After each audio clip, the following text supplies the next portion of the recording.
Labadiena, sveikinamės iš Šiaulių, kur jau paruošti joninių laužai, bet pirmiausia Šiaulių stadione liepsnos Top Sport A lygos aistros. 19-ame ture susitinka Futbolo akademija Šiauliai ir Gargždų Banga. Piliukaitis, jis komandos kapitonas, baudos aikštelėje jau Eligijus Jankauskas, jo perdavimas, Šimkus, smūgis į vartus ir visai greta formaliai komandos, netgi ir oficialiai. Panevėžio klube. Čia smūgis į vartus, Pijus Rebalius. Jis taip pat yra vienas iš komandos atakos lyderių. Čia smūgis į vartus, na tiesiog bombarduoja dabar tolimais Egidijus Vaitkūnas.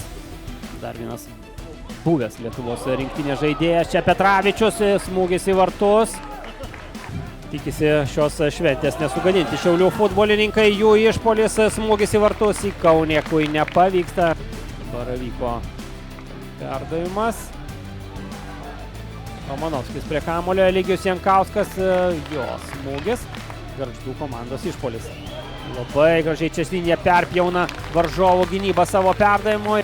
31 metų futbolininkas. O čia Šiaulių greitas išpuolis.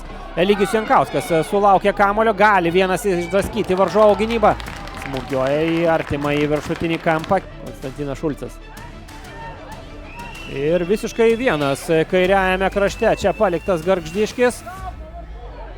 Karšta čia baudos aikštelėje. Baiginėjasi jau ir kompensuotas laikas. Perdavimas į baudos aikštelę. Smūgis. Ir pražanga fiksuojama. Ir aidi arbitro švilpukas, skelbiantis, jog Šiauliai ir Gargždų Banga išsiskyrė taikiai 0-0. Ir abi komandos įsirašo po tašką į turnyro lentelę.